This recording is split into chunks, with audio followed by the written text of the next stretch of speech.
ಯಾರು ಯೋಗ್ಯ ಶಿಷ್ಯರಾಗಿರುವರೋ, ಯಾರು ಪ್ರಾಮಾಣಿಕ ನಿಷ್ಠಾವಂತ ಶಿಷ್ಯರಾಗಿರುವರೋ, ಯಾರು ಅದ್ವಿತೀಯ ಶಿಷ್ಯರಾಗಿರುವರೋ ಅವರು ಪ್ರಲೋಭನೆಗೊಳಗಾಗುವುದಿಲ್ಲ. ಅವರು ಒಂದೇ ಲಕ್ಷ್ಯವುಳ್ಳವರಾಗಿರುತ್ತಾರೆ, ಒಂದೇ ಉದ್ದೇಶವನ್ನು ಹೊಂದಿರುತ್ತಾರೆ. ಅವರು ಒಂದೇ ಒಂದು ವಿಷಯವನ್ನು ಮಾತ್ರವೇ ಯೋಚಿಸುತ್ತಾರೆ. ನಚಿಕೇತ ಬಯಸಿದ್ದರೆ ಮಧ್ಯದಲ್ಲಿಯೇ ನಿಲ್ಲಬಹುದಾಗಿತ್ತು, ಪ್ರಲೋಭನೆಗೆ ಒಳಗಾಗಬಹುದಾಗಿತ್ತು. ಅವನು ಬಂಗಾರದ ಒಡವೆಗಳ ರಾಶಿಯನ್ನು ಪಡೆದು ಶಾಂತಿಯಿಂದಿರಬಹುದಾಗಿತ್ತು. ಅವನು ಸುಂದರವಾದ ಸ್ತ್ರೀಯರನ್ನು ಪಡೆದು ತೃಪ್ತನಾಗಿರಬಹುದಾಗಿತ್ತು. ಆದರೆ ಯಾರು ಮಧ್ಯದಲ್ಲಿಯೇ ನಿಂತು ಹೋಗುತ್ತಾರೆಯೋ, ಯಾರು ಗುರುವಿನ ಈ ಪ್ರಕಾರದ ಆಶೀರ್ವಾದಕ್ಕೆ, ಈ ಪ್ರಕಾರದ ಪ್ರಲೋಭನೆಗೆ ಒಳಗಾಗಿ ಶಿಷ್ಯನಾದವನು ಮಧ್ಯದಲ್ಲಿಯೇ ತೃಪ್ತನಾಗಿ ನಿಂತುಬಿಟ್ಟರೆ ಅರ್ಥ ಮಾಡಿಕೊಳ್ಳಬೇಕಾಗುತ್ತದೆ, ಈ ಶಿಷ್ಯ ಅಪಾತ್ರನಾಗಿದ್ದಾನೆ, ಇವನು ಅಯೋಗ್ಯನಾಗಿದ್ದಾನೆ.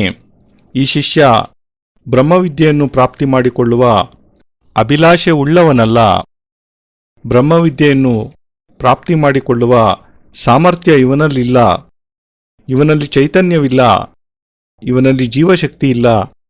ಏಕೆಂದರೆ ಬ್ರಹ್ಮವಿದ್ಯೆಯನ್ನು ಪ್ರಾಪ್ತಿ ಮಾಡಿಕೊಳ್ಳುವ ತಾತ್ಪರ್ಯವೇನೆಂದರೆ, ವ್ಯಕ್ತಿ ತನ್ನಲ್ಲಿಯೇ ತಾನು ದೃಢ ಸಂಕಲ್ಪವುಳ್ಳವನು, ಯೋಗ್ಯನಾದವನು, ಸಾಹಸಿಯಾದವನು, ದೃಢ ನಿಶ್ಚಯವುಳ್ಳವನು, ಪ್ರಲೋಭನೆಗಳಿಗೆ ಒಳಗಾಗದವನು.